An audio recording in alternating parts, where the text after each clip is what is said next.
Hello các bạn, chào mừng các bạn đã quay trở lại với YouTube Gia đình Cá Tráp. Hôm nay là tổng hợp những cái pha dính cá mà trong quá trình đi câu lu rê mình gặp, mình quay lại cho các bạn xem ha với các bạn. Dây đi. かなり大きいな。そっち行かしたらあかんよ。右の方に行かしたらあかんよ。行かしたらあかん。切られるよ。あ、緩めたらあかん。強引にこっちから戻さな。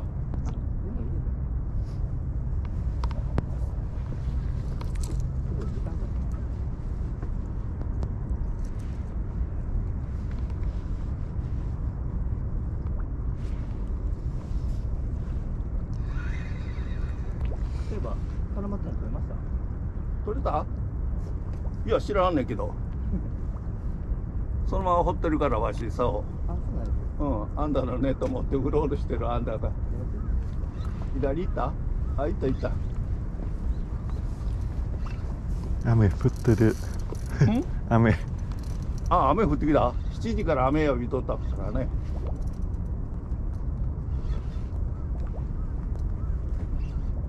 近づくでも左戻さなあかんて。わ。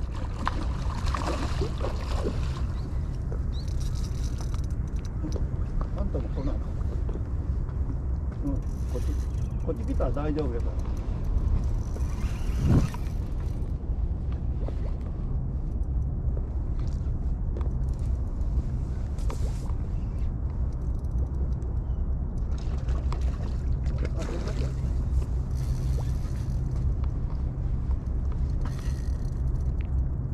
青尻をお腹に当てた方が楽やで、ヤギ取りは。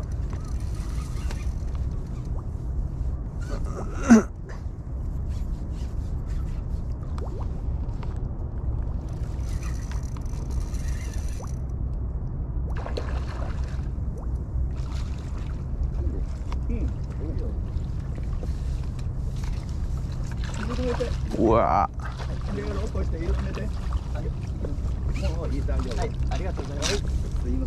いいね。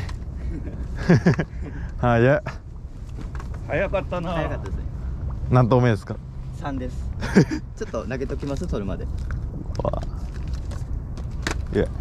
Ba người câu có chỗ mấy bạn ơi, mà một người dính, hai người không dính, hai người ném vào nãy giờ cả tiếng đồng hồ rồi. Mà một người mới vừa ra ném cái thứ ba dính luôn. Đúng như dự báo thời tiết thì giờ 7 giờ trời cũng bắt đầu mưa mấy bạn ơi. Mà áo mưa vô hết rồi. Có 3 người câu ở đây và một người gặp may mắn tới, còn 2 người mốm.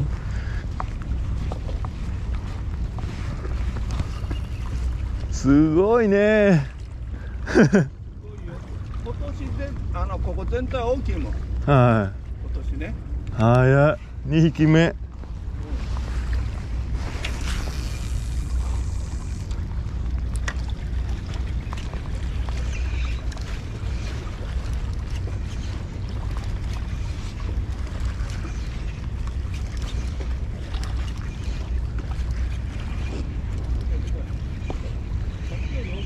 わあ。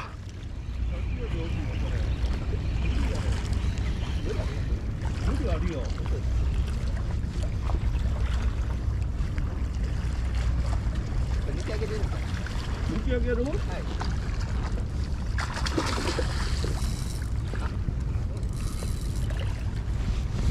あ、わしが？いや、こちらで自分で行けるや。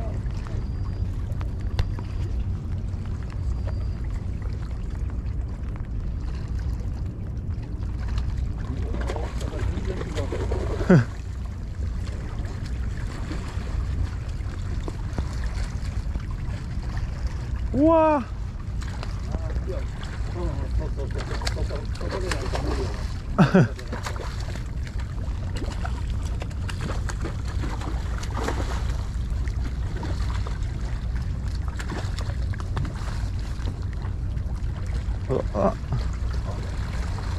わあ。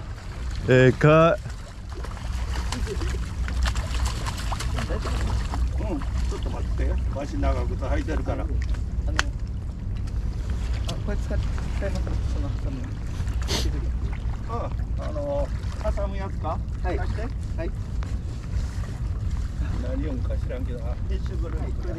Kể cho mấy bạn nghe câu chuyện này. Con cá này là con thứ hai bạn này câu được, và lát nữa sẽ cho ông bác này Xong rồi ông bác này ông cọp làm sao á, ông cọp ở dưới nước làm sao mà hơi xảy con cá mất tiêu luôn. Nước. Ê, lên hả? Dính hả? Thấy mê hả?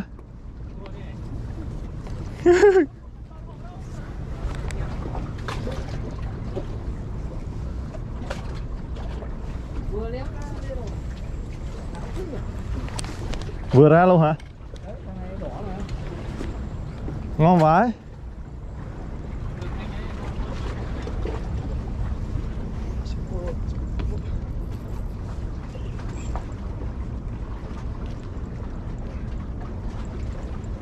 Thấy mê trời.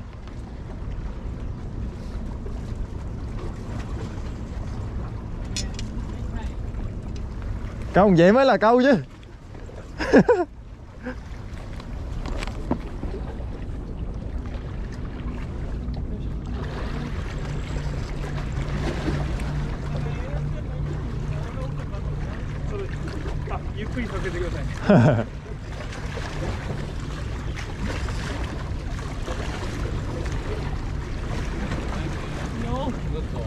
Mino hả?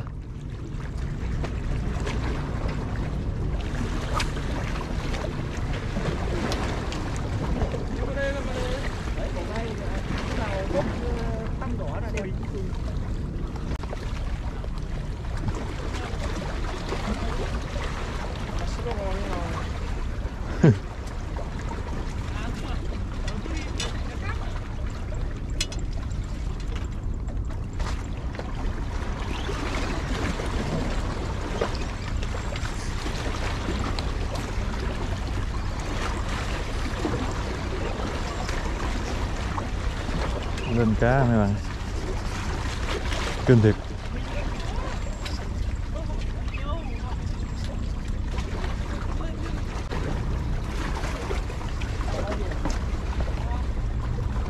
Wow.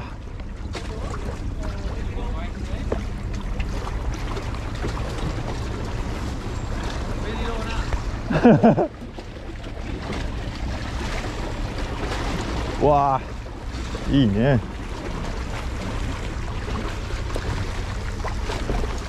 Khỏe thiệt. Wow, xuống đá bự vãi.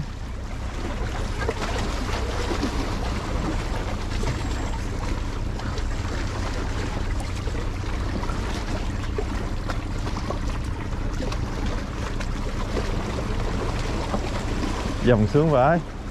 Vô tới bờ nó còn dãy dùa. Anh Hạnh trổ tài coi.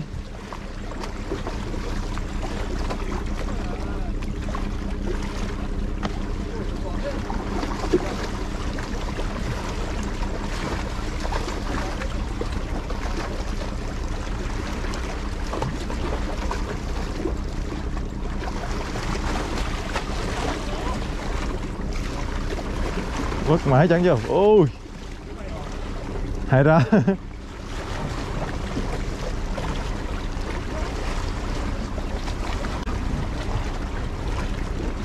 Dài quá không vô luôn. Rối rồi. Rối vô cái miệng lưới rồi.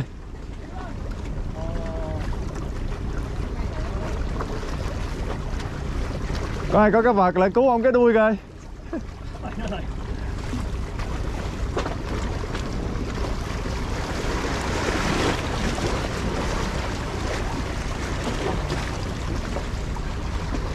直接引っ張って持ちましょうか。ありがとう。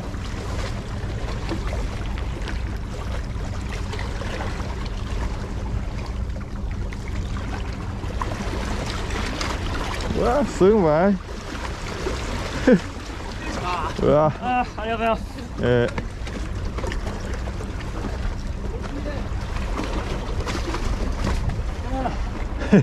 Kimochi.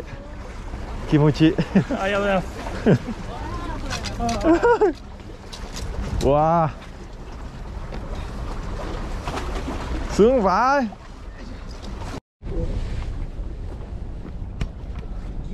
Giri 80. 80. 疲れた。でもあんま太ってないね。 Sướng vậy, ngồi Mino. Kéo cá chắc cũng 5 phút ạ. Sướng tê tới, mới vừa ra tới luôn.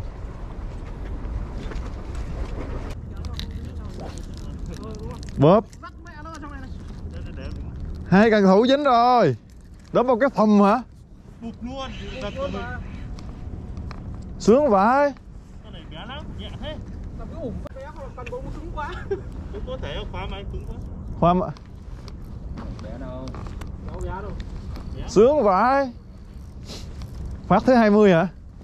Phát thứ BB bé cần BB cứng. cần cứng như vậy mà kéo kêu cá nhỏ. BB cần cứng. Trời ơi.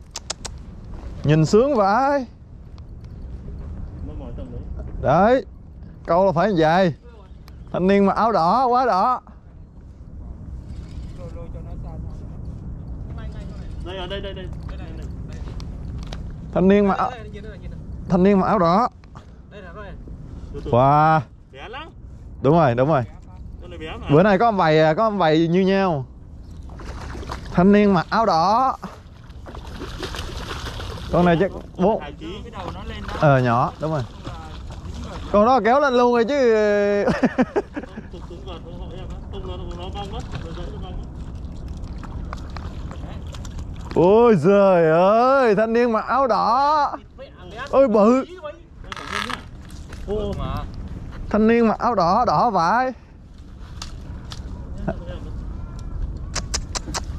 Tôi để em rồi. Quá phê. Quá phê. Cái lưới này nó dính lưới câu ghê lắm. Nó con mốt. Chìm mà cơ. Úi giời, con này to ngang, to bằng con của bên kia rồi, to hơn á. Rồi cá nhà bạn kêu nhỏ xíu. Cái này mà kêu Bự vậy. Con này bé mà. Cả đông cứng thế. còn kêu Không nhỏ. phải, con này thì tầm trung thôi.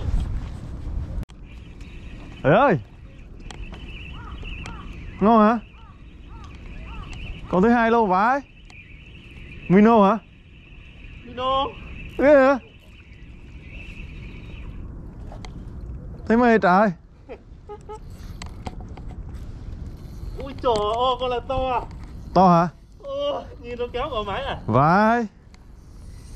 Wow. Ôi trời. Quá sung sướng cho thanh niên. Ui giời ơi. Ôi trời. Thanh niên đỏ vậy. Xíu luôn. Bò sống luôn. Không, bò sống sao được anh? Con này khỏe lắm. Ui dồi. Trời ơi. Từ từ anh. Con này lâu lắm, chắc con này kéo con này lâu. Sướng vậy thanh niên.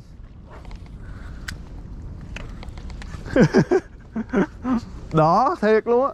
Ôi trời. Đi thì hai thằng già đứng nhìn được. Ơi. Không nhìn bên lạ anh. Ôi ôi. Dở ông đây, vòng ông đây, dở lên, vòng ông kia cho nó đã. Đứng ngay cái kẹt này luôn hả? Đứng đây kệ luôn. Vòng ở đấy sợ nó lượn mà kia nó mắc đá, đúng không? Ở đây không có đá ngầm thoải mái. Sướng vậy. Con này khỏe. Bự hả? Kéo không biết rồi. Cháu lặng tay biết không?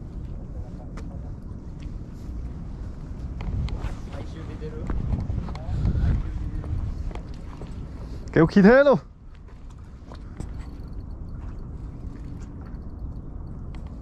Kéo nó vô đây nè. Đưa lên luôn.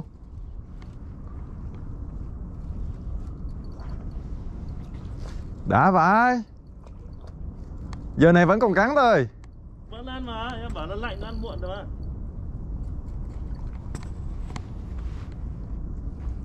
Ôi cả xa thế. Chết mẹ rồi, tuột rồi. Tuột hả? Trời ơi. Ôm rồi. Chán vậy. Ôi trời ơi, một buổi. Con này to.